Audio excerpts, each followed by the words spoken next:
Je reviens ici pour répondre à ces jeunes mercenaires qui ont été recrutés pour saper mon honneur et ma réputation. Ils se sont arrangés pour sortir mes propos de leur contexte et ils pensent qu'ils peuvent me décourager pour dénoncer le coach dans la mafia de la Kabylie. La Kabylie, quand il est arrivé, elle était habituée au maquis. Elle ne connaissait pas le vol ni les détournements. Elle ne connaissait pas les hôtels ni l'exploitation minière.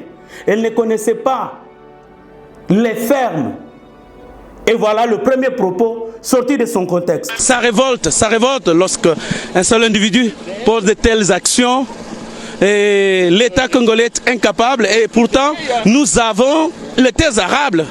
Ça révolte pourquoi? Ça révolte parce que pendant cette période-là, vous avez plus de 250 millions de dollars engloutis dans les projets Bukangalozo. Vous avez des gens qui ont détourné, mais qui vous ont construit des universités à côté. Et vous allez dire que ça ne peut pas révolter? Et ce sont les 5 minutes pour dire que l'État congolais qui a les moyens, mais c'est un commissionnaire, bon, qui ne connaît pas la puissance de Moïse dans les affaires. Depuis qu'il a appris la pêche avec son père, depuis qu'il a eu de l'argent sur base de la dette de 2000 $ pour gagner un individu, commissionnaire de son État, un homme d'affaires. Mais vous avez l'État qui a tous les moyens, mais l'État détourne cet argent-là au profit des individus, mais un seul individu qui peut appeler un Sud-Africain, ils mettent l'argent ensemble et ils ont une ferme Futuka. Vous allez dire que ça ne peut pas révolter? Voilà le propos sorti de son contexte. Je continue. Bakozwa les meilleurs d'entre vous. Bakozwa les meilleurs d'entre vous. Et pendant cette période-là, quels sont les journalistes qui ont été pris pour aller élaborer un rapport bâclé pour disculper un individu? Et c'est dans une émission présentée également par un des meilleurs, Peter Tiani. C'est là où je dis ça. On prend les meilleurs, la crème. C'est elle que l'on appelle, comme dans le syndrome de Stockholm, à qui on jette les maïs qu'on a ravis, après qu'on lui ait arraché toutes les ailes, et on laisse Sosoyewana, abandika kako brouter maïs ya mutoyo, amonisie passe. Et c'est ce qu'on fait des journalistes, des activistes des droits de l'homme, de certains politiciens. Baba kelibino ya mike mike, bino babandiko yemba. Ça ne peut que révolter. On prend les meilleurs. Voilà le contexte des meilleurs qu'on prend. Et aujourd'hui, je vais chuter par les meilleurs qui ont été rendus aujourd'hui comme des détraqués mentaux. Nous continuons. Toye kolobela likamususu. Eza ya ingratitude ya mwana mboka Moïse Katumbi Chapwe. Ndeko azali penza ingrat obabenga. Ingratitude ya Moïse. Moïse n'avait pas de nationalité, il n'en avait plus, c'était un apatride. Mais il est rentré au pays grâce à qui? Grâce à Félix Antoine Tshisekedi Tshilombo. Il y a un élément où mon frère, mon neveu, le fils de ma grande sœur, je n'ai pas aimé les gens qui l'ont présenté comme sénégalais, où il reconnaît que le retour de Moïse, la libération de Franck Tchongo, la libération de Mouyambo, c'est grâce à Félix Antoine Tshisekedi Tshilombo, Dieu Midongal et tant d'autres. Ce n'est pas de l'ingratitude. Ce n'est pas de l'ingratitude que Mouyej Mangenz Mans, que Pasteur Ngoy Mulunda, que Joseph Kabila ait organisé son retour au pays quand il était en exil pour, entre guillemets, trafic d'armes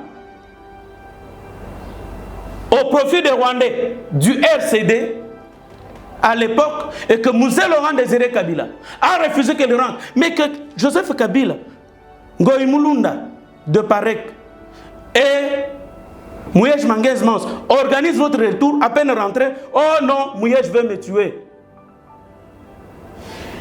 S'il vous plaît, remettez nos enfants à l'école. Si votre gratuité, vous avez détourné de l'argent 62 milliards, nous allons faire étudier nos enfants comme nos parents nous ont fait étudier depuis 1990, où on paye les frais d'intervention. Malgré la pandémie. Les enfants ont fait 2 mois à la maison sans aller à l'école tout simplement parce qu'il y avait une grève.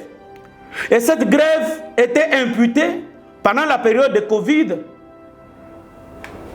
l'année scolaire 2019-2020, était imputée à un détournement opéré par l'ancien ministre Bakonga. On parlait de 72 milliards. Ne pouvais-je pas demander à l'État congolais qu'on remette les enfants à l'école? Parce qu'à l'époque, on parlait de la gratuité de l'enseignement de base. Et qu'aujourd'hui, je palpe en tant que parent la réalité de la gratuité de l'enseignement primaire, conformément à l'article 43 de notre Constitution. Où est la contradiction? S'il y a quelqu'un de constamment debout devant ses idéaux, c'est Joël Kadendanga. Je rejoins Peter lorsque j'en appelle au président de la République. Je rejoins Peter Tiani. En quoi? Nous sommes devant le chef de l'État. Peter vient faire le plaidoyer pour son mentor, son patron de Katumbi, pour demander à Félix Antoine Tshisekedi Tshilombo de rompre avec le FCC. Et pendant ce moment-là, je ne pouvais que le rejoindre. Pour demander, parce que d'un côté, vous avez quelqu'un qui a rallongé la gratuité de l'enseignement primaire jusqu'en 2e CO, que l'on appelle 8e et 7e primaire de l'enseignement de base, ou ce que nous avions nous appelé première CO.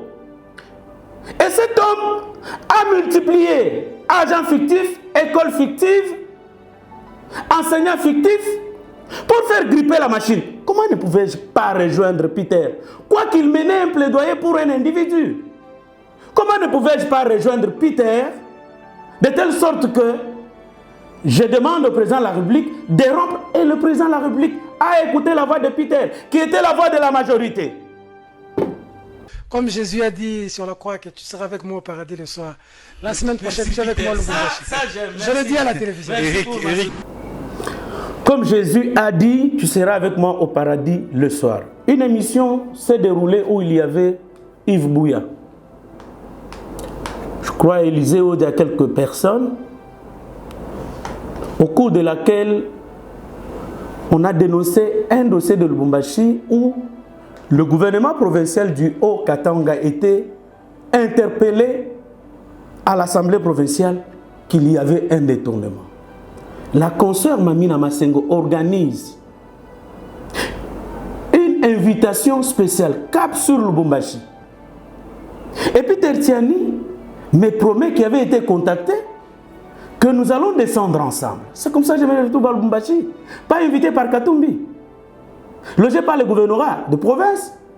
Et après que j'ai effectué une visite pour voir mes encadreurs à l'université de Lubumbashi, vous entrez même dans ma chambre à l'université de Lubumbashi, bloc B14. Nous sortons avec la consoeur qui prenait les photos avec tous les étudiants parce que c'était une star. Que mon neveu m'appelle Perro Louara, que nous venons, il y a un partenaire qu'on doit contacter. Et si vous regardez dans cette vidéo, je vous prie de la regarder. Je suis arrivé en chambre, je n'ai fait ouvrir que la veste et la cravate que j'ai laissée. Je crois que je dois avoir encore les photos de cette visite. Soit Daodia pourra m'en envoyer et je peux vous les montrer.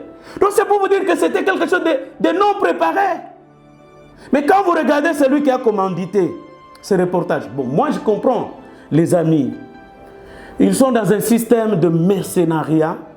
Ils sont incapables. Nous sommes dans un pays où il n'y a pas d'entreprise commerciales qui peuvent être des annonceurs pour qu'un média vive.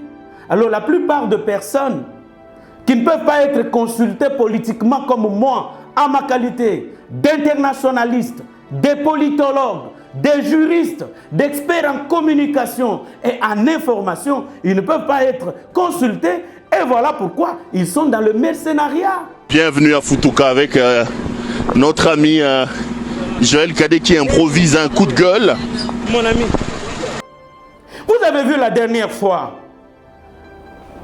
Chani Noël défendre son projet de loi, c'est une idée contre laquelle j'aurais dû attendre que quelqu'un d'autre apporte une contre-expertise ou une contre loi ou contre un autre projet de loi ou proposition de loi sur la nationalité. Ce n'est même pas sur la nationalité. C'est sur le verrouillage de quelques postes dans notre pays.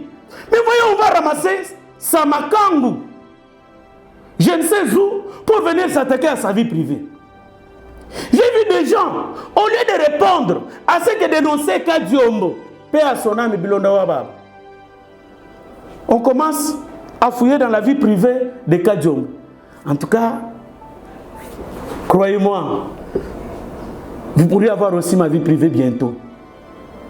Parce que Moïse Katumbi, c'est le meilleur des présidents de club de football dans notre pays. C'est un des meilleurs hommes d'affaires dont les affaires ont fleuri. Mais quant à être président d'un pays comme le nôtre, non. Qu'il soit soutenu par les petits-enfants, arrière-petits-enfants de ceux qui avaient signé l'accord de l'Association internationale du Congo, AIC, converti à État indépendant du Congo, qui se sont dit que nous, les richesses du Congo, nous allons les bouffer jusqu'à perpétuité et que les Congolais seront nos esclaves, qui peuvent se cacher derrière Renders, qui peuvent se cacher derrière Mo Ibrahim, qui peuvent se cacher derrière George Soros. En tout cas, ça ne sera pas moi qui vais me taire. Si les mercenaires croient que cela va me taire, ils se trompent. Ils se trompent éperdument. Et qu'ils ne croient pas que ce qui est arrivé à mon frère Max Kadiombo va m'arriver. Ou ce qu'on a fait au jeune homme de Lubumbashi, qui avait dénoncé l'exploitation et le commerce, le trafic de l'uranium. Ça ne m'arrivera jamais. Croyez-moi. Moi, j'ai le Seigneur Jésus-Christ qui a fait que je devienne ce que je suis. Je n'ai fourni aucun effort. Et vous verrez. Ciao. Si les mercenaires sont honnêtes, qu'ils vous montrent l'intégralité de toutes ces émissions au lieu de couper des extraits.